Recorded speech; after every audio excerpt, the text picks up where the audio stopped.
Price lord brothers and sisters. இன்னைக்கு day 13. இன்னைக்கு நம்ம பார்க்க போகிற தலைப்பு வந்து ஆவி ஆத்மா சரீரம். ஓகே, ஸோ நம்ம நேத்திக்கு வரைக்கும் நம்ம என்ன பார்த்தோம்னா வந்து மனுக்குலத்தின் எதிர்காலம், தேவன் மனுக்குலத்திற்கு வைத்திருக்கிற திட்டத்தை வந்து நம்ம வந்து பார்த்துட்டு இருந்தோம். ஓகே, எவ்வாறு தேவன் மனுக்குலத்தை காப்பாத்துறாரு. அதுக்கு முக்கியமான வசனம் எதுன்னு சொல்லி பார்த்தீங்கன்னா இந்த 1 தீமோத்தேயு 2:3-6 வரைக்கும் இருக்கிற வசனம் தான். இது ஏற்கனவே நம்மளுக்கு தெரியும். ஓகேவா, என்னதுன்னா தேவனுக்கு பிரியமும் விருப்பமா இருக்கிற ஒரு காரியம் என்னதுன்னா எல்லா மக்களும் ரட்சிக்கப்படவும் சத்தியத்தை அறிகிற அறிவை அடையவும் அவர் சுத்தமுள்ளவராக இருக்கிறார். அந்த எல்லாரும் எப்படி ரட்சிக்கப்படுறாங்க, அது யார் மூலமா ரட்சிப்படைகிறாங்க சொல்லி பார்த்தீங்கன்னா இயேசு கிறிஸ்து. யார் அவரு? இந்த மீடியேட்டர், மத்தியஸ்தர் யாரு? இயேசு கிறிஸ்து. அவர் நம்மளுக்காக, இந்த உலகத்துக்காக, எல்லாருக்காகவும் என்ன பண்ணாராம்? தண்ணியை ஒப்பு கொடுத்தாரு சொல்லி போகிறோம். அதனால தான் who gave himself as a ransom for all people, எல்லா ஜனங்களுக்கும் சொல்லி போட்டிருக்கு. ஸோ இது ஏற்ற காலங்களில் விளங்கி வருகிறது சொல்லி பார்க்குறோம். அந்த ஏற்ற காலங்களில் விளங்கி வருகிறது தான் நம்ம ஒவ்வொரு டைம் பற்றி பார்த்துட்டு இருக்கோம். எதுனா பழைய ஏற்பாட்டு விசுவாச வீரர்கள் எபிரேயர் 11ஆம் அதிகாரத்தில் பார்த்தோம். அதே நேரத்தில் இப்போ சபையாகிய மக்கள் இயேசு கிறிஸ்துவின் முதலாம் வருகையிலிருந்து இப்போ 2ஆம் வருகைக்குள்ள இருக்கிற மக்கள் தான் சபை மக்கள். சபையில் சேர்த்து கொள்ளப்பட்டார்கள். அவங்களுக்கு எப்படி வந்து இந்த ஏற்ற காலம், இந்த ரட்சிப்பு வந்து அவங்களுக்கு வருது. அதே நேரத்தில் உலக ஜனங்கள் அவங்களுக்கு வந்து எப்போ வந்து இந்த ரட்சிப்பின் காரியங்கள் வந்து நிறைவேறுது சொல்லி நம்ம வந்து 3 கேட்டகரியை நம்ம பார்த்தோம். ஓகே, இயேசு கிறிஸ்து பார்த்தீங்கன்னா 2000 வருஷத்துக்கு முன்னாடியே வந்து மீட் கொடுத்துட்டாரு. ஓகே, அப்பயே வந்து எல்லாருக்குமே என்ன பண்ணிட்டாரு? நித்திய ஜீவன் வந்து கொடுத்தாயிட்டு. ஓகே, அவர் வந்து சாத்தானின் அதிகாரம், என்னதுன்னா மரணத்தின் அதிகாரிக பிசாசனவனை தமது மரணத்தினாலே வென்று அடிமைத்தளத்திலிருந்த மரண அடிமைத்தளத்திலிருந்த மக்களை என்ன பண்ணாரு? விடுதலையாக்கினார் சொல்லி பார்க்குறோம். எங்க இருக்கு இந்த வசனம்? எபிரேயர் 2ஆம் அதிகாரம் 14ஆம் வசனம் 15ஆம் வசனம். ஓகேவா, அப்போ எல்லாத்துல இருந்து நம்மளை மீட்டுட்டாரு. இந்த மரணத்துல இருந்தும் நம்மளை மீட்டு நம்மளுக்கு ஜீவன் கொடுத்துட்டாரு. நம்ம ஜீவனை தக்க வச்சுக்கிறதும் வைக்காம இருக்கிறதும் பார்த்தீங்கன்னா அந்தந்த வாய்ப்பு கொடுக்குற டைம்ல. ஃபார் எக்ஸாம்பிள் நம்ம என்ன பார்த்தோம்னா இப்போ சபையாகிய மக்களுக்கு வந்து சத்தியம் போதிக்கப்படுது. ஓகே, இயேசு கிறிஸ்து 2000 வருஷம் முன்னாடியே வந்து மீட்பு கொடுத்துட்டாரு. அப்பையில இருந்து என்ன பண்றாங்க? சபைக்கு வந்து சத்தியம் போதிக்கப்படுது. அதுல யாரெல்லாம் வந்து அந்த சத்தியத்தை கேட்டு நடக்கிறாங்களோ அவங்க ஜீவனை பெறுறாங்க. யாரெல்லாம் சத்தியத்தை கேட்டும் அதுக்கு வந்து அசட்டை பண்றவங்களா இருக்காங்களோ, அதை சரியா அவங்க வந்து கவனியாது போறாங்களோ, அவங்க இல்லைன்னா காலின் கீழே மிதிக்கிற மக்களா இருக்காங்களோ, அந்த இவ்வளோ பெரிய மகத்துவமான அந்த ரட்சிப்பின் திட்டத்தை வந்து தெரிஞ்சும் அவங்க விட்டு விலகுறாங்களோ அவங்க வந்து என்ன பண்றாங்க? அழிக்கப்படுறாங்கன்னு சொல்லி பார்க்குறோம். அதே போலதான் தேவன் ராஜ்யத்திலேயே வந்து பார்த்தீங்கன்னா யாரெல்லாம் அந்த 1000 ஆண்டு வாய்ப்பு கொடுக்கப்படுது. இந்த உலகத்தின் பிசாசானவன் இப்போ வந்து இந்த உலக அவிசுவாசிகளுக்கு சத்தியம் போகாதபடிக்கு அவங்க கண்களை குருடாக்கிருக்கான்னு சொல்லி நம்ம எங்க படிக்கிறோம்? 2 கொரிந்தியர் 4ஆம் அதிகாரம் 4ஆம் வசனம். சாத்தானவன் என்ன பண்றான்? கண்களை குருடாக்கி அவங்கள வஞ்சித்துட்டு இருக்கான்னு சொல்லி பார்க்குறோம். அதனால்தான் சுவிசேஷத்தின் ஒளி என்ன பண்ண முடியல அவங்களுக்கு வந்து போல சொல்லி பார்க்குறோம். ஓகேவா, அப்போ தேவன் என்ன பண்றாரு? தேவன் ராஜ்யத்துல ஸ்டார்டிங்லேயே 1000 ஆண்டு அரசாட்சிக்கு முன்னாடி என்ன பண்றாரு? சாத்தனை கட்டி ஜனங்களை மோசம் போக்காதபடிக்கு அடைச்சு வைக்கிறாரு சொல்லி பார்க்குறோம். ஆனா கடைசியில அவுத்து விடுறாரு. எதுக்குன்னா எப்படியும் வந்து ஒரு டெஸ்ட் வைக்கிறதுக்காக. ஃபார் எக்ஸாம்பிள் 10வது படிக்கிறாங்கன்னா அந்த 10வதுக்கு ட்ரைனிங் நடக்கும், இல்லைன்னா வந்து கோச்சிங் நடக்கும், இல்லைன்னா வந்து கிளாஸ் நடக்கும். ஓகே, அந்த ஒரு வருஷத்துக்கு கழிச்சு தான் என்ன பண்ணுவாங்க? கடைசியில அவன் 10வது நல்லபடியாக படிச்சிருக்கானா, எல்லா சப்ஜெக்டும் வந்து நல்லா தெரியுதா சொல்லி டெஸ்ட் வைப்பாங்க. அந்த மாதிரி தான் பார்த்தீங்கன்னா சாத்தானை வந்து கடைசியில் அவுத்து விடுறாங்க. யாரெல்லாம் வந்து சத்தியத்தை நல்லா தெரிஞ்சு படிச்சிருக்காங்களோ, எல்லாம் அதை உணர்ந்திருக்காங்களோ அவங்க என்ன பண்றாங்க? ஜீவனை பெறவங்களா இருக்காங்க. கடைசி டெஸ்ட்ல பாஸ் பண்றாங்க. அந்த கடைசி டெஸ்ட்ல யாரெல்லாம் சாத்தானோட சேர்ந்து துன்மார்க்கரா இருக்காங்களோ அவங்க அழிகிறாங்க. இதை பத்தி தான் நம்ம ஐசையா 26:9-10 நம்ம பார்த்தோம். ஓகேவா, இது நம்மளுக்கு ஓவராலா நம்ம போன பாடத்திலேயே நம்ம பார்த்துட்டோம். இது யாராவது இப்போதான் வந்து பார்க்குறீங்கன்னா நீங்கள் வந்து கிளாஸ் 10, 11, 12, ஓகே, இல்லைனா டே 10, 11, 12 அதில் போய் பாருங்க. இப்போ நம்ம பார்க்க போகிறது பார்த்தீங்கன்னா ஆவி ஆத்மா சரீரம். இது வந்து கிளாஸ் 2, கிளாஸ் 3. இது முந்தின கிளாஸ் வந்து பார்த்தீங்கன்னா கிளாஸ் 2. ஸோ இந்த மாதிரி 10 கிளாஸ் இருக்குது. இது அஸ்திபார போதனைகள். இப்போ பார்க்குற விஷயங்கள்லாம் வந்து பார்த்தீங்கன்னா அஸ்திபார போதனைகள் இருக்கிற காரியமாக இருந்தாலும், ஆனால் என்னதுன்னா குழப்பமான காரியங்கள் நடுப்பட்ட காலத்தில் அப்போஸ்தலர் காலம் தவிர்த்து அதுக்கப்புறம் டைம்ல வந்து பார்த்தீங்கன்னா 100 வருஷம் கழிச்சு பார்த்தீங்கன்னா கொடிதான ஓநாய்க்கள் வந்து என்ன பண்ணாங்க? ஏகப்பட்ட மாறுபாடான சத்தியங்களை வந்து சத்தியம் கிடையாது, அசத்தியத்தை வந்து என்ன பண்ணாங்க? உள்ள நுழைச்சிட்டாங்கன்னு சொல்லி பார்க்குறோம். ஓகே, நம்ம என்ன பண்ண போறோம்னா அந்த மாறுபாடான உபதேசங்களை காரியங்களை நம்ம என்ன பண்ணுவோம், விளக்க போகிறோம். அந்த மாதிரி டாபிக்ஸ் தான் பார்த்தீங்கன்னா அடுத்து வர 3, 4, 5, 6வது கிளாஸ் வரைக்கும். ஓகே, 4 கிளாஸ் அதுதான். ஓகே, அதுக்கப்புறம் திருப்பியும் நம்ம வந்து அஸ்திவார போதனையில நம்ம வந்து கண்டினியூ பண்ணுவோம். ஓகேவா? சரி, இன்னைக்கு நான் பார்க்க போகிறது வந்து ஆவியாத்ம சரீரம். இதில் ஃபர்ஸ்ட் வந்து நான் கேட்குற கேள்வி என்னதுன்னா, மரணம் என்றால் என்ன? மரணம்னா நீங்கள் என்ன நினைக்கிறீங்க?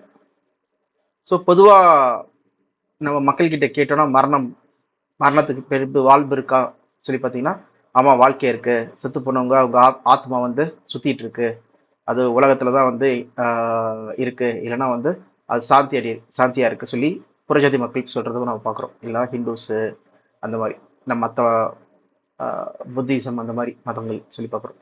இதே வந்து பார்த்தீங்கன்னா வேற ரிலிஜன் இல்லை கிறிஸ்தவர்களே சொல்லி பார்த்தீங்கன்னா பரலோகம் போயிடுறாங்க இல்லை நரகம் போயிடுறாங்க சொல்லி சொல்றாங்க. நம்ம ஏற்கனவே நம்ம போன கிளாஸ்ல நம்ம தெளிவா பார்த்தோம், மரித்தவர்கள் மரித்த நிலைமையில தான் இருக்காங்க சொல்லிட்டு. ஓகே, ஏன்னா இயேசு கிறிஸ்து என்ன சொல்றாரு, என்னை தவிர பரலோகத்துக்கு யாரும் போல. அப்ப இயேசு கிறிஸ்துக்கு முன்னாடி வரைக்கும் யாரும் போல, அதே போல பரலோகத்துக்கு போல சொல்லி சொல்றாரு. அதே போல எங்க சொல்றாரு சொல்லி பாத்தீங்கன்னா யோவான் 3:13. ஓகே, என்னை தவிர பரலோகத்துக்கு ஏறினவரும் இல்லை, அதுல இருந்து இறங்கினவரும் கிடையாது. ஓகே, மனுஷகுமாரன் தவிர சொல்லி சொல்றாரு. அப்போ பழைய ஏற்பாட்டுல இயேசு கிறிஸ்துக்கு முன்னாடி வாழ்ந்தவங்க யாருமே போல சொல்லி தெரியுது. அதே போல இயேசு கிறிஸ்து உடைய 2ஆம் வருகை வரைக்குமே உயிர்த்தெழுதல் நடக்கவே இல்லை சொல்லி பார்க்குறோம். ஓகேவா? நடந்ததுன்னா என்ன இருக்கும், இயேசு கிறிஸ்து வந்திருக்கணும். அவர் என்ன சொல்றாரு, அவருடைய 2ஆம் வருகையில தான் அந்த ராப்சர், அவரால் தெரிந்து கொள்ளப்பட்ட மக்களை கூட்டி சேர்க்கிறார் சொல்லி பார்க்குறோம். ஓகேவா? இது மத்திய 24:30 இருக்கு. அதே போல லூக்கா 21:27 இருக்கு. 1 கொரிந்தியர் 4:16 இருக்கு. அப்புறம் 1 தெசலோனியன்ஸ் 4:16 இருக்கு. 1 கொரிந்தியர் 15:50 இருக்கு சொல்லி பார்க்குறோம். ஸோ இது எல்லாமே இன்னும் நிறைய வசனங்கள் இருக்கு. ஆனா வந்து பாத்தீங்கன்னா இது ஏற்கனவே நம்ம வந்து போன பாடத்திலேயே நம்ம பார்த்துட்டோம். ஓகே, அப்ப இங்க நம்ம பாக்குறது என்னதுன்னா, மரித்தவர்கள் மரித்த நிலைமையில தான் இருக்காங்க. ஏன்னா இயேசு கிறிஸ்து வந்துட்டாரா, ஒன்றும் வரல. அப்போ 2 கேட்டகரியும் பார்த்தோம். இயேசு கிறிஸ்து முன்னாடியும் பார்த்துட்டோம், இப்போ வரைக்கும் பார்த்துட்டோம், யாருமே உயிர் தள்ள. அப்போ மரணம் என்றால் என்ன?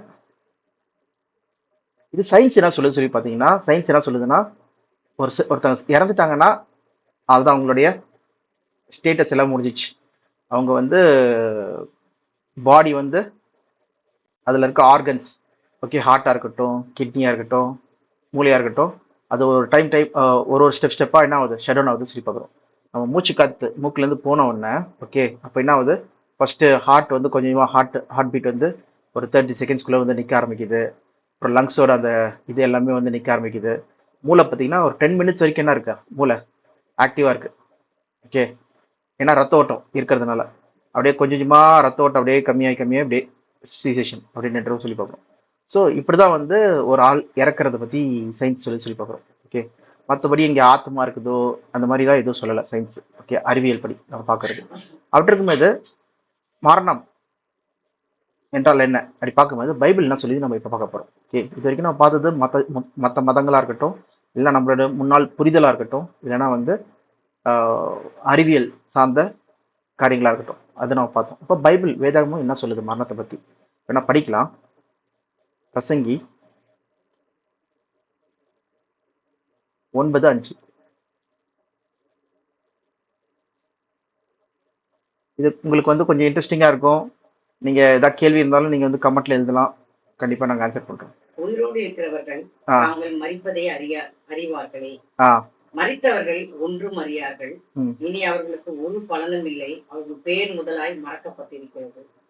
என்ன போட்டிருக்கு, உயிரோடு இருக்கவங்க வந்து அவங்க மறிக்க போறாங்கன்னு சொல்லி தெரியும் அவங்களுக்கு.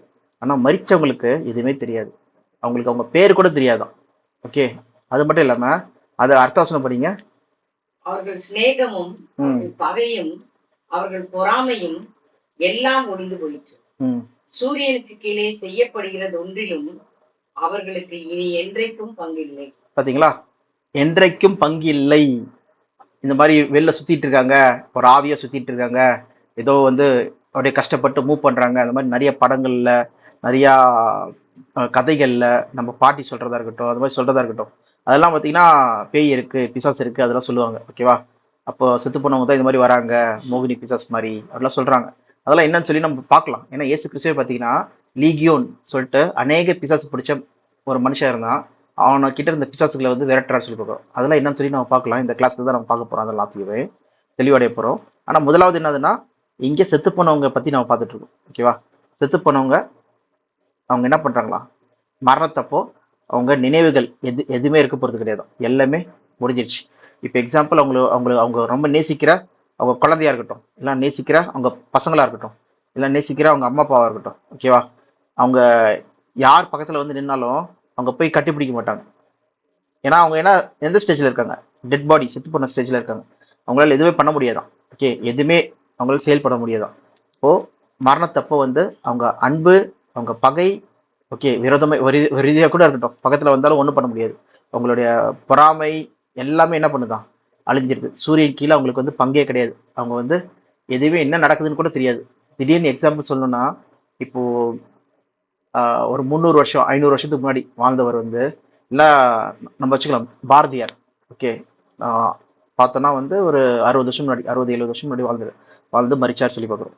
ஓகே, அப்போ அவர் வந்து இப்போ உயிரோட வந்தாருன்னா, அவர் இயேசு கிறிஸ்து வந்து உயிர் தெழுப்பினார்னா எப்படி லாசரஸ் உயிர் செய்யாரோ, 4 டேஸ்க்கு அப்புறம் வந்து 4 நாளுக்கு பிறகு அவரோட சரீரம் வந்து அழுகி போயிருந்தாலும் அங்க உயிர் தெளிவு வைக்கிறாரோ, அதே மாதிரி உயிர் தெளிவு வச்சா பாரதிய, அவருக்கு என்ன தெரியும், பார்த்து ஆச்சரியப்படுறாரு. என்னடா நடக்குது, நான் பார்த்த உலகமே வேற மாதிரி இருக்கு, இப்ப இருக்கிறது பயங்கர ஆச்சரியமா இருக்கு. கையில செல்போன் வச்சிருக்காங்க, போன் பேசுறாங்க, கார் எவ்வளவு கார் இருக்கு, இந்தியாவே பயங்கரமா மாறிடுச்சு, ஃபுல்லா எல்லாருமே ஆங்கிலம் தான் பேசிட்டு இருக்காங்க, இந்த எஜுகேஷன் பயங்கரமாயிடுச்சு, அறிவு இவ்வளவு பெருகிடுச்சு சொல்லிட்டு என்ன பண்ணுவாங்க, ஆச்சரியம் தான் பண்ணுவாங்க தவிர, ஓகே நான் இதை ஏற்கனவே பார்த்துட்டேன் சொல்லிட்டு சொல்ல மாட்டாங்க. ஓகேவா?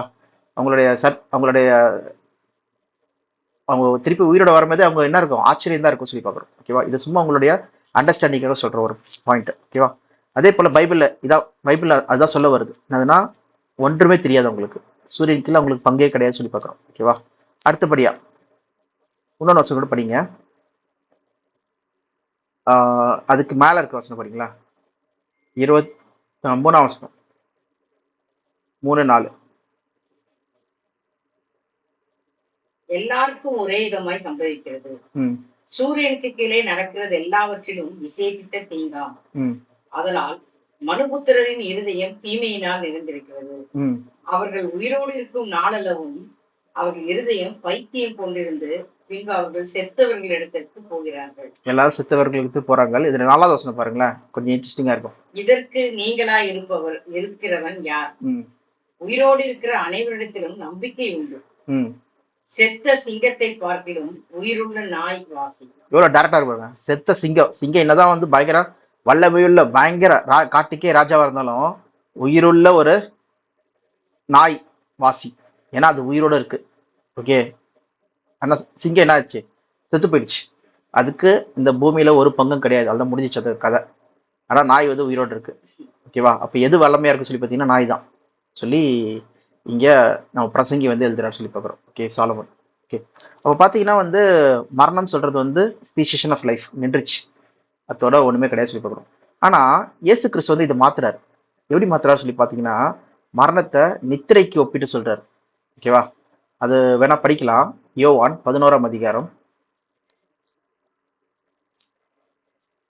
11-12.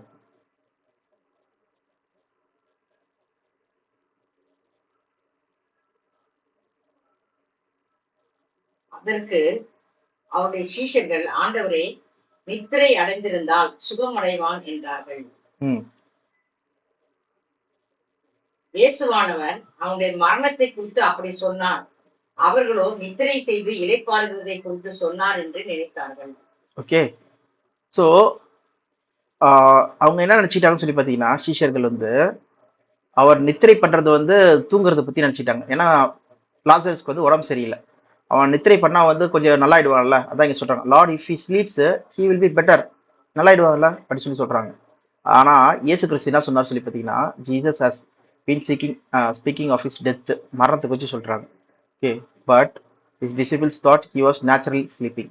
ஓகே, தூங்குறத பத்தி பேசிட்டு இருக்காங்க. அப்போ இயேசு கிறிஸ்து என்ன சொல்றாரு, அவர் ஃப்ரெண்ட் நம்ம சிநேகிதன் லாசரு வந்து தூங்கிட்டு இருக்கான், அவனை போய் I'm going to wake him அப் அப்படி சொல்லும் போது சீஷர்களுக்கு வந்து ஓகே நார்மல் தூக்கம் தான் நினைச்சிட்டு இருக்காங்க. ஆனா உண்மையிலே கிரைஸ்ட் பேசுறது பார்த்தீங்கன்னா மரணத்தை வந்து நித்திரைக்கு பேசுறாரு சொல்லி பார்க்குறோம். ஓகே, அப்போ ஏன் மரணத்தை வந்து நித்திரைக்கு பேசுறாரு சொல்ற ஒரு கேள்வி வரணும் நம்மளுக்கு. ஏன் மரணத்தை நித்திரைக்கு பேசுறாரு சொல்லி பார்த்தீங்கன்னா, அதுக்கு அர்த்த கீழே வர வசனத்திலே நம்ம என்ன பார்க்குறோம்னா, லாசர் வந்து என்ன பண்றாரு, 4 நாள் செத்து போன லாசரை வந்து அவர் பாடி சரீரம் வந்து அழுகி போன நிலைமையில இருந்த லாசரை வந்து அவர் என்ன பண்றாரு, லாசரையே வெளியே வா சொல்லி கூப்பிடுறாரு. அதே போல லாசர் என்ன பண்றாரு, அந்த செத்து போற நிலைமையில இருந்து திருப்பி அவர் சரீரம் என்ன ஆகுது, புதுமையாகி இந்த பழைய சரீரம், அவருக்கு செத்து போறதுக்கு முன்னாடி இருந்த சரீரம் எப்படி இருந்தோ அதே மாதிரி வந்து ஃபுல் பலத்தோடு என்ன பண்றாரு, வெளியே நடந்து வரான்னு சொல்லி பார்க்குறோம். ஏன்னா அது கூட படிக்கலாம், அப்படியே வெளில வர்றத படிங்க.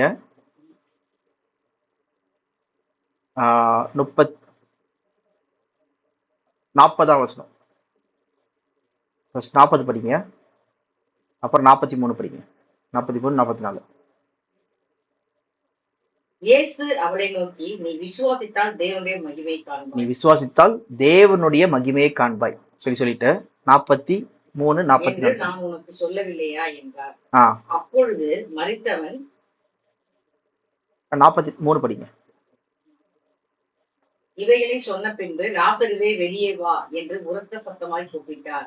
அப்பொழுது மரித்தவன் வெளியே வந்தான். அவன் கால்களும் கைகளும் பிரேத சீலைகளினால் கட்டப்பட்டிருந்தது. அவன் முகமும் சீலையால் சுற்றப்பட்டிருந்தது. இயேசு அவர்களை நோக்கி, இவனை கட்டவிழ்த்து விடுங்கள் என்றார். ஓகே, அந்த எல்லா சீலை, அந்த கிரேவ் துணி எல்லாத்தையும் என்ன பண்ணுங்க, கட்டியிருந்த துணி எல்லாத்தையும் எடுத்துருங்கப்பா, ஏன்னா உயிரோட வந்துட்டா சொல்லி சொல்றது. ஸோ அப்போ ஒரு ஆள் வந்து நைட்டு தூங்கிடுறாங்க, காலைல கண்டிப்பா 6 மணிக்கு எந்திப்பாங்க. ஓகே, அது என்னவா இருக்கு, நித்திரையா இருக்கு சொல்லி பார்க்குறோம். ஒருத்தங்க நைட்டு தூங்குறாங்க, அப்படியே தூங்கிட்டாங்கன்னா அது வந்து மரணமா இருக்கு சொல்லி பார்க்குறோம். ஸோ மரணம் சொல்றது வந்து பார்த்தீங்கன்னா நித்திரை மாதிரி தான். ஓகே, கண்டினியூஸா தூங்கிட்டே இருந்தாங்கன்னா அவங்க எந்திக்கவே இல்லை, அவங்க சரீரம் வந்து அழுகி போயிடுச்சு, அவங்க வந்து மண்ணோட மண்ணா ஆயிட்டாங்கன்னா என்ன சொல்லுவாங்க, அவங்க வந்து செத்து போயிட்டாங்கன்னு சொல்லி சொல்லுவோம். ஓகேவா, ஆனா என்னதான் எழுப்பினாலும் எழுப்பல, எந்திக்கல, அவங்க செத்து போயிட்டாங்கன்னு சொல்லி சொல்லுவோம். ஆனா இங்க காட் கிரைஸ்ட் என்ன சொல்றாருன்னா, லாசரை வந்து 4ஆவது நாள் எழுப்புறதுனால அவர் தூங்குறாரு சொல்லி சொல்றாரு. ஓகே, அப்படி பார்க்கும்போது பைபிள்லயும் பாத்தீங்கன்னா நிறைய பேர் வந்து என்ன பண்றாங்களா, நித்திரையில இருக்காங்க சொல்லி போட்டிருக்கு. எக்ஸாம்பிள் படிக்கணும்னா தானியல் படிக்கலாம். தானியல் 12ஆம் அதிகாரம் 2ஆம் வசனம் படிங்க.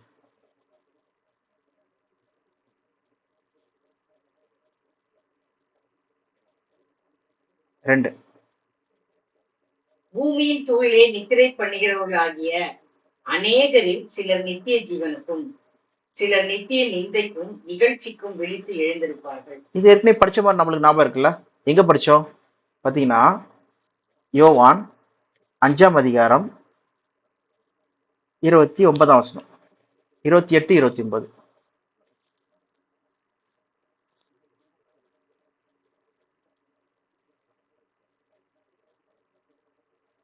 இதை குறித்து நீங்கள் ஆச்சரியப்பட வேண்டாம். ஏனென்றால் பிரேத குழிகளில் உள்ள அனைவரும் அவருடைய சத்தத்தை கேட்கும் காலம் வரும்.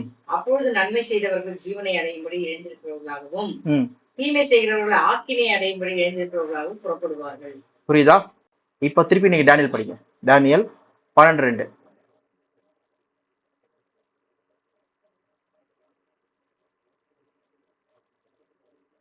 பூமியின் தூயிலே நித்திரை பண்ணுகிறவர்களாகிய அநேகரில் சிலர் நித்திய ஜீவனுக்கும் சிலர் நித்திய நிந்தைக்கும் இகழ்ச்சிக்கும் விழித்து எழுந்திருப்பார்கள். நித்திரை பண்றவர்கள். அப்போ பாத்தீங்கன்னா வேதாகமம் வந்து மரித்தவர்களை, ஏன்னா இயேசு கிறிஸ்து சொல்றாரு, பிரேத குழியில இருக்கிறவர்கள். பிரேத குழினா என்னது, செத்து போய் கல்லறையில அடக்கம் பண்ணி மண்ணோட மண்ணா மக்கி போய் ஆன மக்கள் பாத்தீங்கன்னா அவங்க என் சத்தத்தை கேட்கும் போது என்ன ஆவாங்களாம், திருப்பி உயிரோட வருவாங்களாம். சோ அப்ப பாத்தீங்கன்னா அதுதான் தானியேல்ல சொல்லப்பட்டிருக்கு. நித்திரையில இருக்கவங்க எல்லாருமே என்ன பண்ணுவாங்களாம், விழித்தெழுவார்கள் சொல்லிட்டு. அப்ப பாத்தீங்கன்னா மரித்தவர்கள் எல்லாருமே என்ன பண்ண போறாங்களா, திருப்பி வருவாங்களாம். அதனால என்ன பண்றாங்க, மரணத்தை நித்திரைக்கு ஒப்பிட்டு சொல்றாங்கன்னு சொல்லி போறோம். அதுக்கு சாம்பிள் தான் இயேசு கிறிஸ்து அங்க லாசரஸை வந்து உயிர்த்துல செய்தார் சொல்லி பார்க்கிறோம். அந்த மரணம் அவங்க சரீரம் அழுகி போயிருந்தாலும் சரி, அது ஒண்ணுமே இல்லாத ஒரு ஒரு நிலைமைக்கு போயிருந்தாலும் சரி, அது என்ன உயிரோட வரவு சொல்லி பார்க்கிறோம். உயிர்த்தெழுப்ப வல்லவர் சொல்லி பார்க்கிறோம். தெய்வ மகிமை ஏன் நீ காண்பாய் சொல்ற மாதிரி உலகத்து மக்கள் எல்லாருமே என்ன பண்ணுவாங்களாம், உயிர்த்தெழுவார்கள். பிரேதக்குழியில இருக்கும் அனைவரும். அதனாலதான் இயேசு கிறிஸ்து சொல்றாரு, அனைவரும், ஆல். ஓகேவா, all who are in the grave. கல்லறையில இல்லாம செத்து போகாம யாராவது இருக்காங்களா, ஆதாமுக்குள் எல்லாரும் மரிக்கிறது போல கிறிஸ்துக்குள் எல்லாரும் உயிர்ப்பிக்கப்படுவார்கள். இதுதான் வந்து சொல்லப்பட்ட வார்த்தை. இது வந்து நம்பிக்கையான வார்த்தை, இது உண்மையான வார்த்தை, இது பொய்யான வார்த்தை கிடையாது. இது நிஜமா நடக்க போற ஒரு வார்த்தை சொல்லி பார்க்கிறோம். அப்ப பாத்தீங்கன்னா இதுதான் அதனால்தான் தேவன் வந்து என்ன பண்றாரு, மரணத்தை நித்திரைக்கு ஒப்பிட்டு சொல்றாரு. இதே போல அந்த தானியல்லையே பாத்தீங்கன்னா, தானியல்ல கூட சொல்றாரு பாருங்க, நித்திரையில இருந்து நீ எஞ்சி உன் சுதந்திர வீட்டுக்கு நீ எந்திப்பாய் சொல்லிட்டு கடைசி வசனம் படிங்க. தானியல் 12 கடைசி வசனம் 13 வசனம். நீயோ வென்றால் முடிவு வரை மட்டும் போயிரு, நீ இளைப்பாறிக் கொண்டிருந்து நாட்களின் முடிவிலே உன் சுதந்திர வீதத்துக்கு எழுந்திருப்பாய் என்றார். நீ தூங்க, கரெக்டா ஒரு டைம் வரும்போது நான் உன்னை என்ன பண்றேன், எழுப்புறேன் சொல்லி சொல்றாரு. ஓகே, இப்ப இளைப்பாரு, நீ டைம் ஆயிடுச்சு உனக்கு, இப்ப என்ன பண்ண, நீ மரித்த நிலைமையில நீ வந்து என்ன பண்ணு, தூங்கு. லாங் பீரியட் ஆஃப் டைம் எப்பனா 520 பிசி கிறிஸ்துக்கு முன். ஓகே, கிமு அவர் வந்து பாத்தீங்கன்னா அவர் இறந்திருப்பாரு. அப்பையில இருந்து எப்போ இயேசு கிறிஸ்துவோட 2ஆம் வருகை வரைக்குமே என்ன பண்ணல, ஒன்றும் வரல, ஒன்றும் எந்திக்கல. இது 2500 வருஷமா என்ன பண்றாரு, தூங்குறாரு. அப்போ சிலர்லாம் 2000 வருஷமா தூங்குறாங்க. ஓகேவா, தூங்க தான் செய்யறாங்க, மறிக்கல. அப்ப என்ன பண்ண போறாரு கிரைஸ்ட், அவர் சத்தத்தை கேட்கும் காலம் வரும், எல்லாரும் செத்து போனவங்க எல்லாருமே என்ன பண்ணுவாங்களாம், உயிரோட வருவாங்களாம். ஸோ இதுதான் வந்து மரணத்தை குறித்து வேதாகமம் சொல்றது. அப்போ மரணத்தை எதுக்கு ஒப்பிட்டு சொல்றாங்க, மரணத்தை நித்திரைக்கு ஒப்பிட்டு சொல்றாங்க. இன்னொரு வசனம் கூட படிக்கலாம், படிங்க. சங்கீதம் 13:3.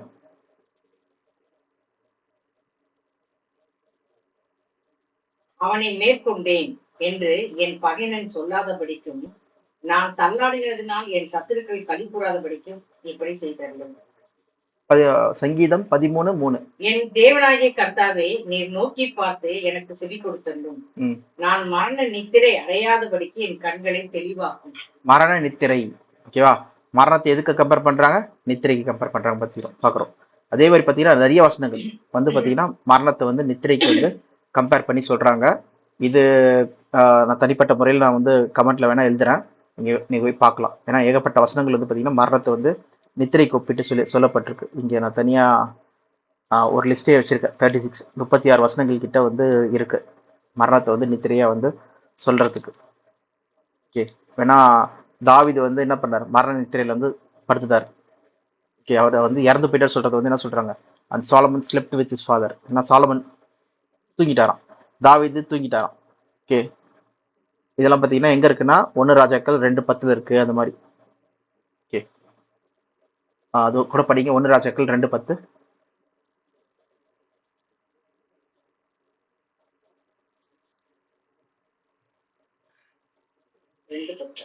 ஆமா,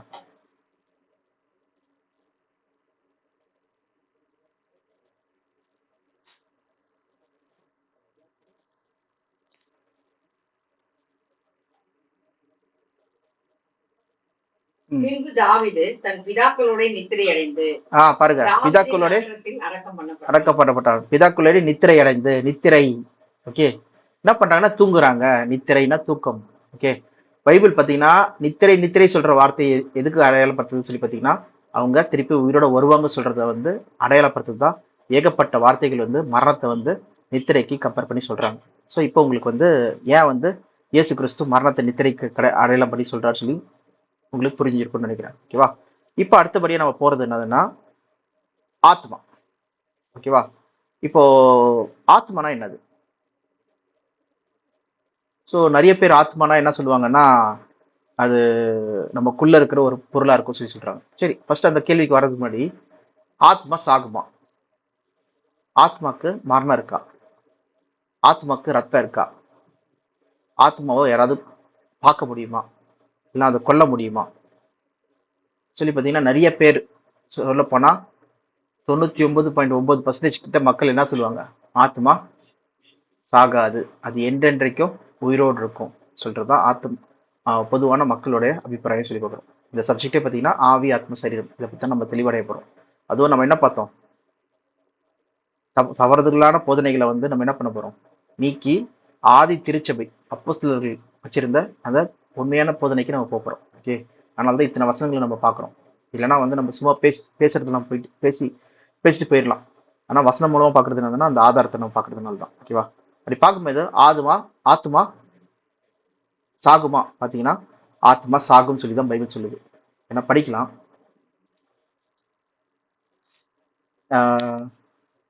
எசேக்கியேல் 18:20.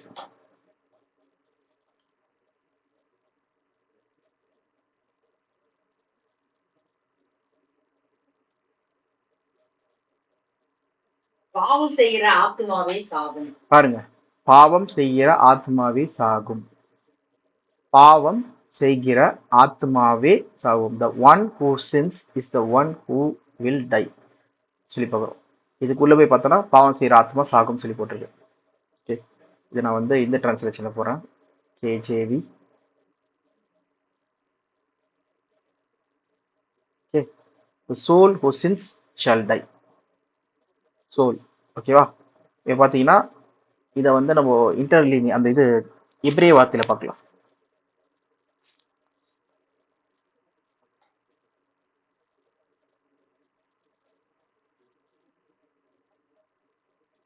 ஓகே, இங்கே சோல் சொல்கிற வார்த்தைக்கு வந்து என்ன சொல்கிறாங்கன்னா நெஃபிஷ்.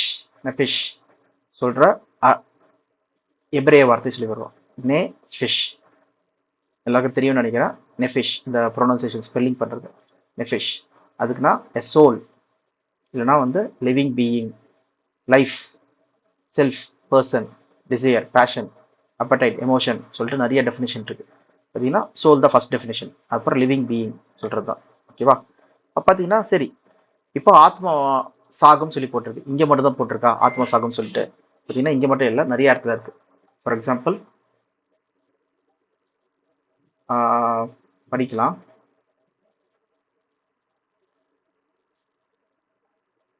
சங்கீதம் 22:9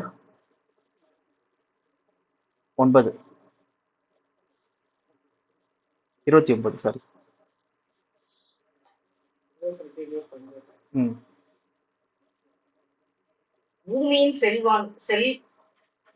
பூமியின் செல்வவான்கள் யாவரும் புசித்து பணிந்து கொள்வார்கள். புழுதியில் இறங்குகிறவர்கள் யாவரும் அவருக்கு முன்பாக வணங்குவார்கள். ஒருவனும் தன் ஆத்துமா அழியாதபடி அதை காக்க கூடாது. சொல்றாங்க, ஒருவனும் தன் ஆத்துமா அழியாதபடி காக்க முடியாது சொல்லி சொல்றாங்க. ஓகேவா? none can keep alive their own soul. அவங்களுடைய ஆத்மாவை காக்காதபடிக்கு காக்க முடியாது சொல்லி பார்க்குறோம். நெஃபிஷ் சொல்லப்பட்ட வார்த்தை பார்த்தீங்கன்னா நெஃபிஷ். ஸோ அதுக்கு வந்து இங்கே இங்கிலீஷில் என்ன ட்ரான்ஸ்லேட் பண்ணியிருக்காங்கன்னு சொல்லி பார்த்தீங்கன்னா ப்ரிசர்வ் தர் லைஃப்ஸ். நம்ம என்ன பார்த்தோம், லைஃப் கூட பார்த்தோம்ல. இதுதான் நம்ம இங்கே நெஃபிஷ் சொல்கிற வார்த்தைக்கு நம்ம என்ன பார்க்குறோம், சோலு, லிவிங் பீயிங், இல்லை லைஃப் கூட என்ன பண்ணுறாங்க, ட்ரான்ஸ்லேட் பண்ணுறாங்கன்னு சொல்லி பார்க்குறோம். ஓகேவா? பார்த்தீங்கன்னா ஆத்மாக்கு எபிரேய வார்த்தை நெஃபிஷ். அப்போ ஆத்மா அழியாதபடி ஒருத்தனால என்ன பண்ண முடியாது, காக்க முடியாது. ஒருத்தரும் என்ன பண்ண முடியாது, அதை காப்பாற்ற முடியாது சொல்லி பார்க்குறோம். ஓகே, இதே போலதான் இன்னொன்று வசனம் கூட படிக்கலாம். சங்கீதம் 49 நினைக்கிறேன். அதுல கூட பார்த்தீங்கன்னா 7 இருந்து படிக்கலாம். 7. ஒருவனாவது தன் சகோதரன் அழிவை காணாமல் என்றைக்கு உயிரோடு இருக்கும்படிக்கு எவ்விதத்தினாலாவது அவனை மீட்டுக் கொள்ளவும் அவன் நிமித்தம் மீட்கும் பொருளை தேவனுக்கு கொடுக்கவும் கூடாது. அவர்கள் ஆத்தும மீட்பு மிகவும் அருமையா இருக்கிறது என்று அருமையா இருக்கிறது, அது ஒருபோதும் முடியாது. பாருங்க, for the redemption of the soul is costly. யாரும் என்ன பண்ண முடியாது, ஒருத்தனை வந்து காப்பாற்ற முடியாது, அவங்க ஆத்மாவை காப்பாற்ற முடியாது. ஆத்மா இறக்குமா, ஆத்மா வந்து ஒருத்தரால என்ன பண்ண முடியாது, அதை வந்து மரணத்திலிருந்து காக்க முடியாது சொல்லி சொல்றாங்க. ஓகே, அது வந்து இங்க மரணத்துக்கு நோக்கி போகுது. For he sees wise men die. அதுதான் மரிக்குது, ஆத்மா வந்து மரிக்குது சொல்லி சொல்றாங்க. அப்போ ஆத்மா சாகும் சொல்லி நம்ம எசேக்கியேல் 18:20 படிக்கிறோம். ஆத்மாவை வந்து சாகாதபடி காப்பாற்ற முடியாது சொல்லி பார்க்குறோம். ஆத்மாவை வந்து ஆத்மா காப்பாற்றுறது வந்து ரொம்ப கஷ்டம் சொல்லி இங்க நம்ம படிக்கிறோம். ஆத்ம மீட்பு வந்து அதிகமா இருக்கு. இதே வசனத்தை தான் நம்ம என்ன பார்த்தோம், இயேசு கிறிஸ்து வந்து அவர் ஜீவ பலியை கொடுத்து என்ன பண்ணாரு, ஆத்மா காப்பாத்தினார் சொல்லி பார்க்குறோம். ஓகேவா? அப்போ இங்க ஆத்மனா என்ன சொல்றது நம்ம நெக்ஸ்ட் பார்க்க வேண்டியது இருக்கு. அதுக்கு முன்னாடி இன்னொரு வசனம் கூட படிச்சிருங்க. அப்போஸ்தலர் 3:23. ஆக்ட்ஸ் 3:23.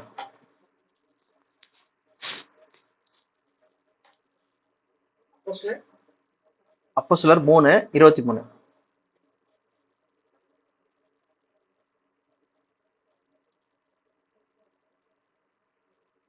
தீர்க்கதரிசியின் சொல் கேளாதவன் எவனோ அவன் ஜனத்தில் இராதபடிக்கு நீர் மூலமாக்கப்படுவான் என்றான்.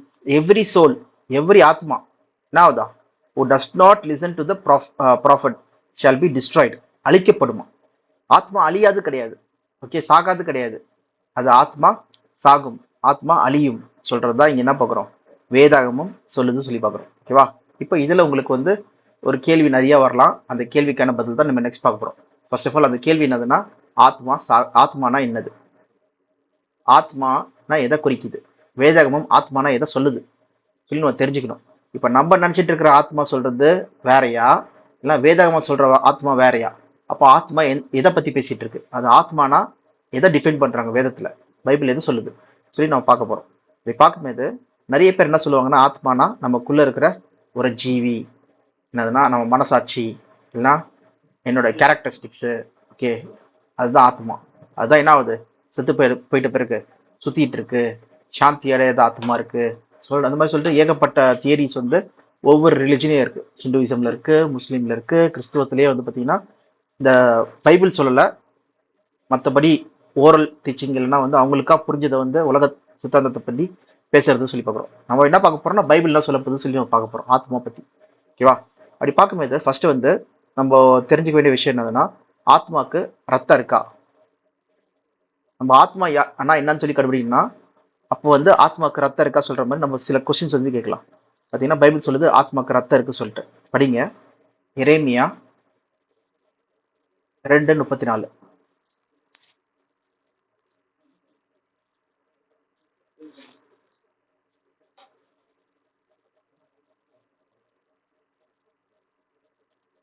உன் வஸ்திர ஓரங்களிலும் குற்றமில்லாத ஏழை ஆத்மாக்களின் ரத்தம் காணப்படுகிறது. பாத்தீங்களா, ஆத்மால ஏழை ஆத்மா அவர் இருக்கான் ஒரு பாயிண்ட். ரெண்டாவது பாயிண்ட் பாத்தீங்கன்னா அது ரத்தம் இருக்கான், ஆத்மாக்கு ரத்தம் இருக்கான், blood of the soul. Okay, ஆத்மாக்கு ரத்தம் இருக்கு. அப்ப ஆத்மானா என்ன சொல்ல வராங்க, ஒன்றும் சரியா புரியல. நம்ம அடுத்த வசனம் படிக்கலாம். ஓகேவா. படிங்க, யோசுவா 11:11.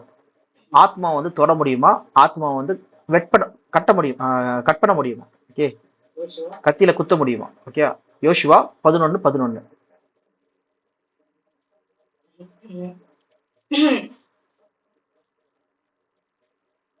அதிலிருந்த நர ஜீவன்களை எல்லாம் பட்டை கருக்கினாலே வெட்டி சங்காரம் பண்ணினான்.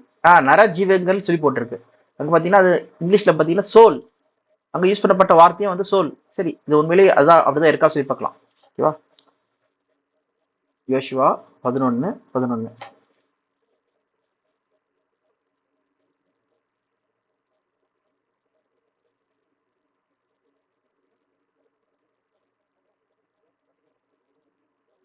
everyone.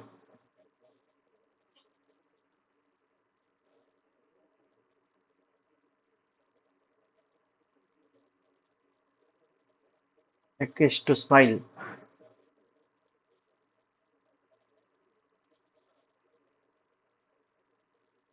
Devote to destruction.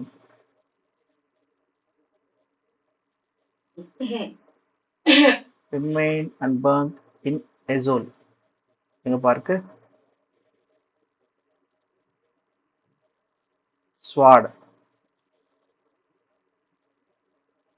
So ஆனால் அப்போ ஏன் வந்து KJV, okay, king James version, நம்ம தமிழ் டிரான்ஸ்லேஷன், அதில் பார்த்தீங்கன்னா சோல் ஆத்மா சொல்லி போட்டிருக்கு. ஸோ இது வந்து இதை பார்க்கலாம் ஒரு நிமிஷம். இது வந்து நம்ம இன்டர்லினியர் பைபிள் ஸ்கிரிப்சர், நம்மளுக்கு தான் ஏகப்பட்டது இருக்குல்ல. இது வந்து டைரக்டா இந்த வேர்டு வச்சு நம்ம பார்க்குறது. ஓகே, இது என்ன வார்த்தை, இது எபிரேய வார்த்தை, என்ன எபிரேய வார்த்தை யூஸ் பண்ணப்பட்டதுன்னு சொல்லிட்டு இங்கே பார்த்தா நம்மளுக்கு வந்து தெரியல. ஓகே, எவ்ரி ஒன் சொல்கிற இடத்துல வந்து பார்த்தீங்கன்னா கோல் தான் இருக்குது. ஓகேவா. நம்ம என்ன பண்ணலாம்னா இன்டர்லினியர் பைபிள் ஸ்கிரிப்சர் போகலாம். இன்டர்லீனியர் பைபிள் ஸ்கிரிப்சர். ஓகே, இதில் நம்ம எபிரேயத்துக்கு போகலாம். எபிரேயத்துக்கு போயாச்சு. இங்கே வந்து நம்ம என்ன பார்த்தோம், யோசுவா 11:11. அந்த வார்த்தை உண்மையிலேயே பைபிளில் அந்த எபிரேய பைபிளில் இருக்கா சொல்லி பார்க்க போகிறோம். ஓகேவா. சோல், இங்கே சோல் தான் போட்டிருக்கு பாருங்க. நெஃபெஷ், நம்ம என்ன பார்த்தோம், ஆத்மாக்கு நெஃபெஷ். ஓகே, இதான் எபிரேய வார்த்தை. இதே வார்த்தை இருக்கா இங்கே, இதோ இருக்கு, நெஃபெஷ், சோல், எவ்ரி ஒன் சோல். இந்த இதில் வந்து டிரான்ஸ்லேஷனில் வந்து கொடுக்கப்படல. இங்க வந்து இதுக்கப்புறம் சோல் சொல்லி வார்த்தை வந்து இங்க வந்து கொடுக்கப்படல. ஓகேவா? அதனால தான் இங்க வந்து மிஸ்ஸிங்கா இருக்கு. மற்றபடி ஒரிஜினல் எபிரேய மொழியில பார்த்தீங்கன்னா அங்க என்ன இருக்கு? ஆத்மா சொல்லி போட்டிருக்கு. ஓகே, அப்போ இந்த ஆத்மா என்ன ஆகுதான்? அதை வந்து who is her to edge cut. Okay, என்ன பண்றாங்க? ஸ்வாட்னால என்ன பண்றாங்களாம்? அதை வந்து வெட்டுறாங்களாம்.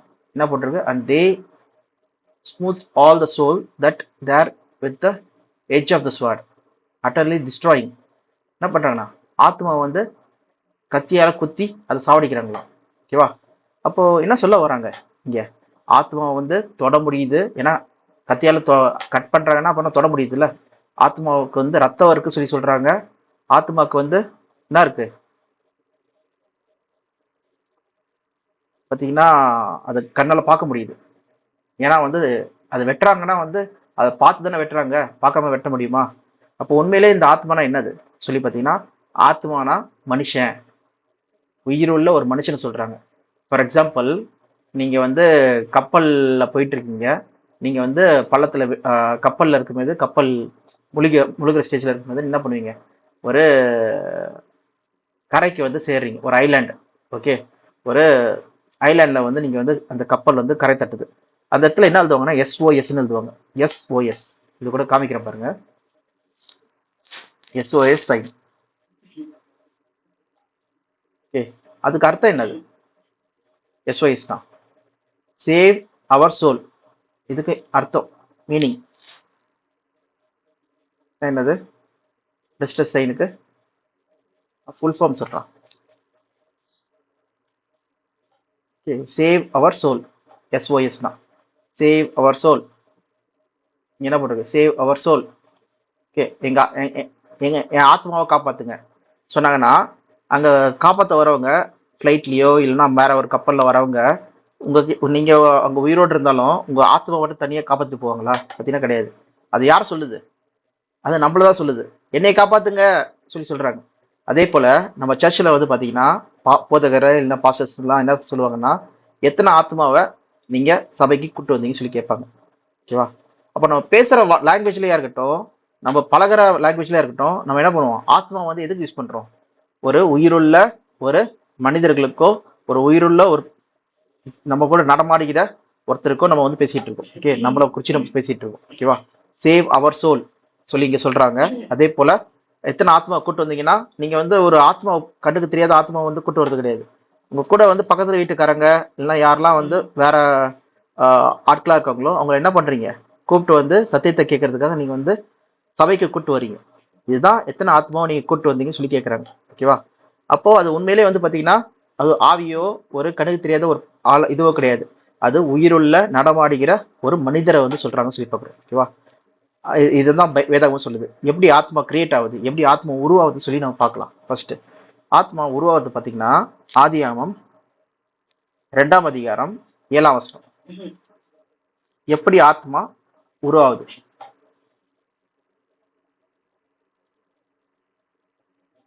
படிங்க. தேவனாகிய கர்த்தர் மனுஷனை பூமியின் மண்ணினாலே உருவாக்கி ஜீவ சுவாசத்தை அவன் நாசியிலே ஊதினார். மனுஷன் ஜீவ ஆத்மா ஆனான். பாருங்க, ஜீவ ஆத்மா ஆனான். ஒரு உயிருள்ள ஒரு பிராணி ஆனான். ஃபார் எக்ஸாம்பிள் மண்ணு. ஓகே, மண்ணில் ஒரு சரீரத்தை உண்டு பண்றாரு தேவன். இங்கே மூச்சு காத்து தேவன் என்ன பண்றாரு? ஆக்சிஜன். ஓகே, பிராணவாயு. ஓகே, ஆக்சிஜனை வந்து வந்து ஆக்சிஜனை வந்து என்ன பண்றாரு? அவனுக்கு சுவாசி என்னதுன்னா நாசியிலே ஊதுறார். அவன் எனக்கு என்ன ஆகுது? அது ரெண்டும் சேர்ந்த ஒன்று என்ன ஆகுது? அவன் ஜீவ ஆத்மாவா ஆவறான். ஓகே, ஒரு உயிருள்ள ஜீவன் உள்ள ஒரு ஆத்மாவா ஆவறான். அப்போ ஒரு லிவிங்கு நடமாடுகிற உயிருள்ள ஒரு ஆளை தான் ஆத்மா சொல்றாங்க. ஓகேவா? இதுதான் வந்து ஆத்மா. சரி, மனுஷனுக்கு மட்டும்தான் ஆத்மா இருக்கா? மிருகத்துக்கு ஆத்மா இல்லையா சொல்லி பார்த்தீங்கன்னா, மிருகத்துக்கு ஆத்மா இருக்கு. ஃபர்ஸ்ட் ஆஃப் ஆல் இங்க இருக்கிற வார்த்தையை நம்ம படிக்கலாம். இங்க மண்ணிலேருந்து எடுக்கப்பட்ட மனுஷன் dust. Okay, dust of the ground சொல்லிருக்கு.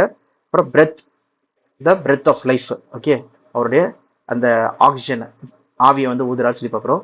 ரெண்டு சேரும்போது அந்த மேன் பிகேம். இப்போ என்ன பண்றாங்களா?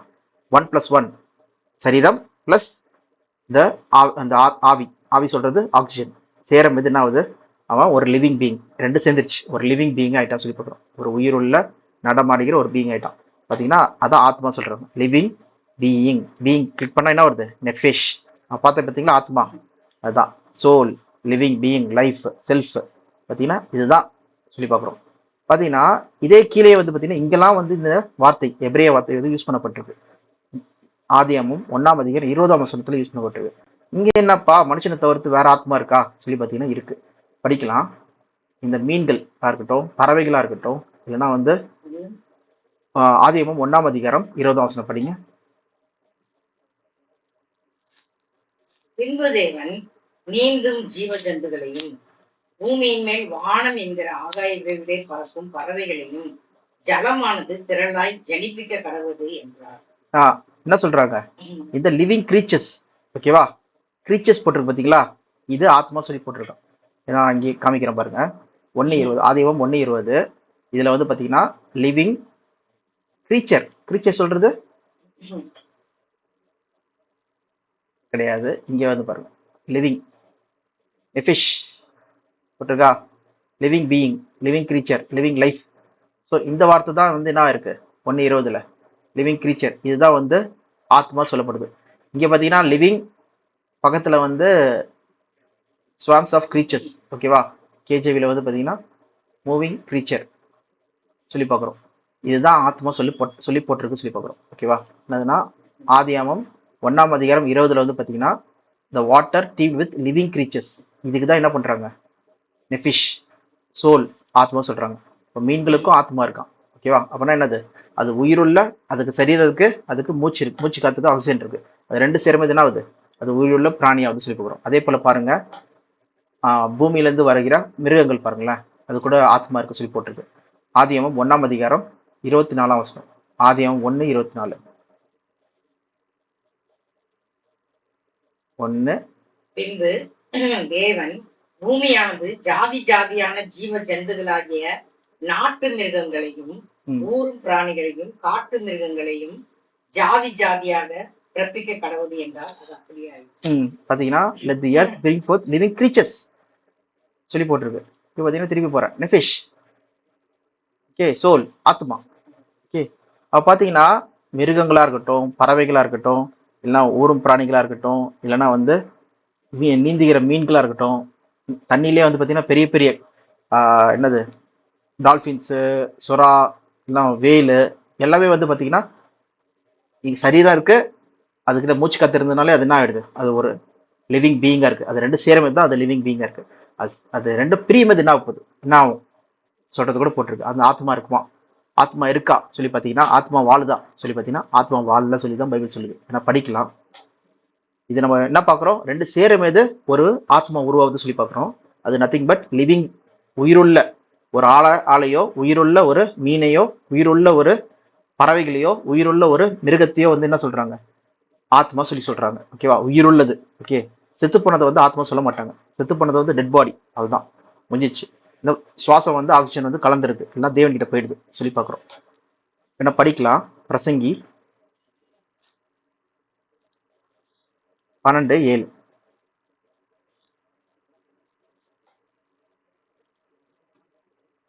இவ்விதமாய் மண்ணானது தான் முன்னிருந்த பூமிக்கு திரும்பி ஆவி தன்னை தந்த தேவனிடத்திற்கு மறுபடியும் போகாததற்கு முன்னும் அவரை வாலிப பிரயாயத்திலே நினை.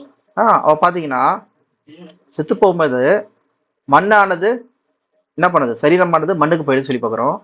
மூச்சு காத்து தந்த தேவன் கிட்ட போயிடுது சொல்லி பாக்குறோம். எங்க ஆத்மா? ஆத்மா பத்தி இப்ப சொல்லவே இல்லை. நெஃபிஷ் எங்க இருக்கு? இங்க எங்கேயுமே இல்லையே. பாத்தீங்கன்னா ரெண்டு சேரும் தான் ஒரு உயிருள்ள ஆளா இருக்கான். ரெண்டு பிரியும் என்ன ஆயிடுச்சு? அங்க உயிருள்ள ஆளே கிடையாது. யோசிக்கிற, சிந்திக்கிற அந்த ஒரு பீயிங்க ஒரு ஆளே கிடையாது சொல்லி பாக்குறோம். லிவிங் பீயிங் தான் வந்து என்னது? ஆத்மா சொல்லி பாக்குறோம், ஓகேவா? அப்போ ஆத்மா சொல்றது வந்து உண்மை கிடையாது. ஆத்மா சொல்றது வந்து உண்மை கிடையாது சொல்றது காட்டிலும் ஆத்மா சொல்றது நம்ம உயிரோடு இருக்கும்போது தான் நம்மளுக்கு வந்து ஆத்மா சொல்றது நம்ம அப்ளிகபிளா இருக்கு. அது உயிருள்ள ஒரு மனுஷனையோ, உயிருள்ள ஒரு மீனையோ, உயிருள்ள ஒரு மூவிங் நடமாடுகிற ஒரு ஜீவ ஜந்துக்களை தான் என்ன பண்றாங்க? ஆத்மா சொல்லி சொல்றாங்க. தவிர செத்து போயிட்ட பிறகு அங்க ஆத்மா பத்தி பேசவே இல்லை சொல்லி பார்க்குறோம், ஓகே. ஆத்மாவே கிடையாது சொல்லி பார்க்குறோம் செத்து போயிட்ட பிறகு, ஓகே. அப்போ ஆத்மா வாழும், ஆத்மா சாவாது, ஆத்மா வேற ஏதோ ஒண்ணு சொல்றதெல்லாம் ஏன் அப்படி சொல்றாங்க சொல்லி பாத்தீங்கன்னா, இது எல்லாத்துக்கும் காரணம் வந்து சாத்தான் சொன்ன ஒரு பொய். அது கூட நம்ம படிக்கலாம். ஆதியாகமம் 3ஆம் அதிகாரம்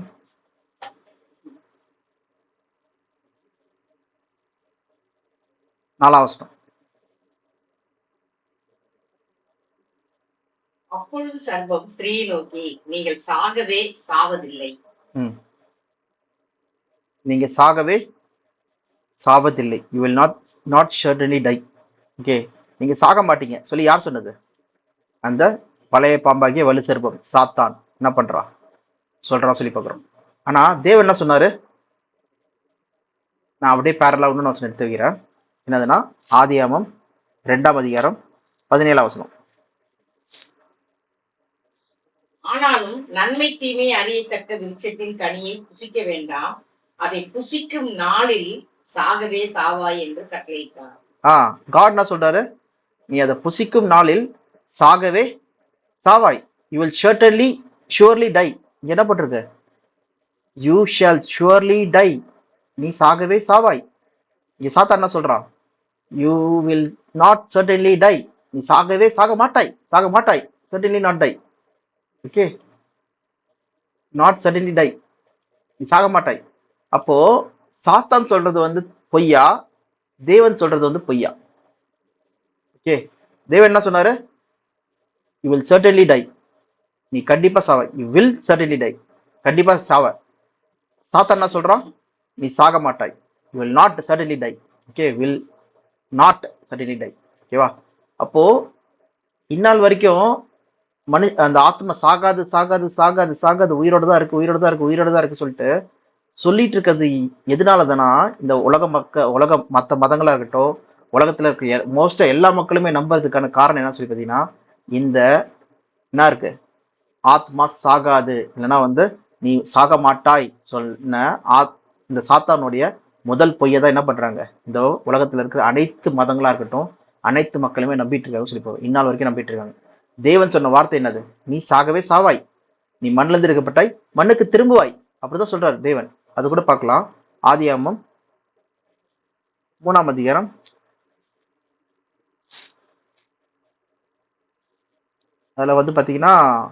18ஆம் வசனம் நினைக்கிறேன். 19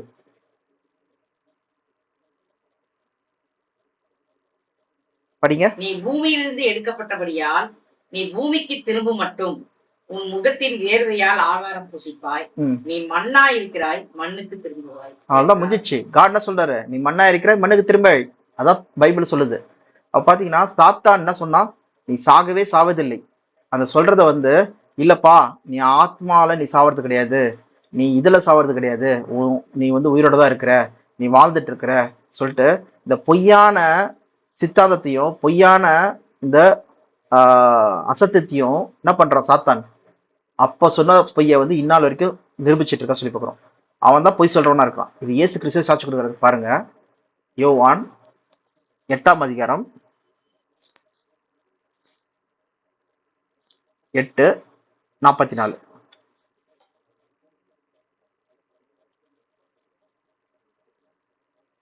யோவான் 8:44. நீங்கள் உங்கள் பிதாவாகிய பிசாசானவனால் உண்டானவர்கள், உங்கள் பிதாவுடைய இச்சைகளின்படி செய்ய மனதாய் இருக்கிறீர்கள். அவன் ஆதி முதற்கொண்டு மனுஷ கொலைபாதகனாய் இருக்கிறான். சத்தியம் அவனிடத்தில் இல்லாதபடியால் அவன் சத்தியத்திலே நிலைநிற்கவில்லை. பாருங்க, சத்தியம் அவனிடத்தில் இல்லையா? அப்போ யாரெல்லாம் வந்து சாத்தான் சொன்ன பொய்ய நம்புறாங்களோ, ஏன்னா அதுக்கு அர்த்தம் அப்படியே படிங்க, கண்டிப்பா. பொய்யனும் பொய்க்கு பிதாவுமாய் இருக்கிறான். அவன் பொய் பேசும்போது தன் சொந்தத்தில் எடுத்து பேசுகிறான். பாருங்க, அவன் பொய்யன். தேவன் சொன்ன டைரக்டான வார்த்தையே வந்து என்ன பண்றான்?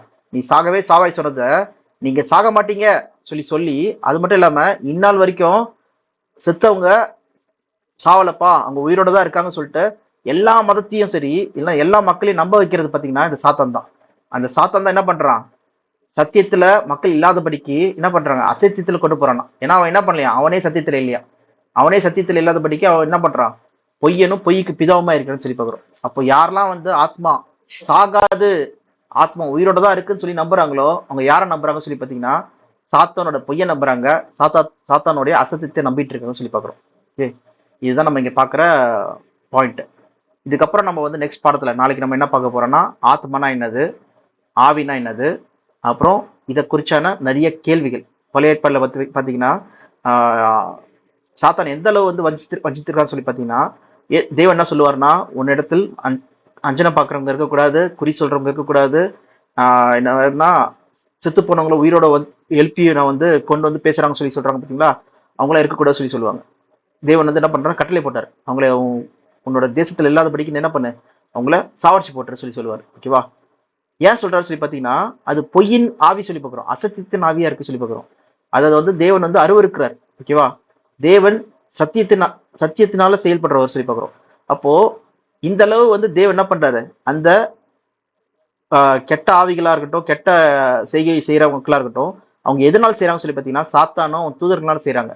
இதை பத்தின ஃபுல் எக்ஸ்பிளனேஷன் இப்போ இயேசு கிறிஸ்துவே வந்து பிசாசு விரட்டினாரு. அந்த பிசாசுல என்ன சொல்றது நம்ம பார்க்க போறோம். ஓகே, தெளிவா.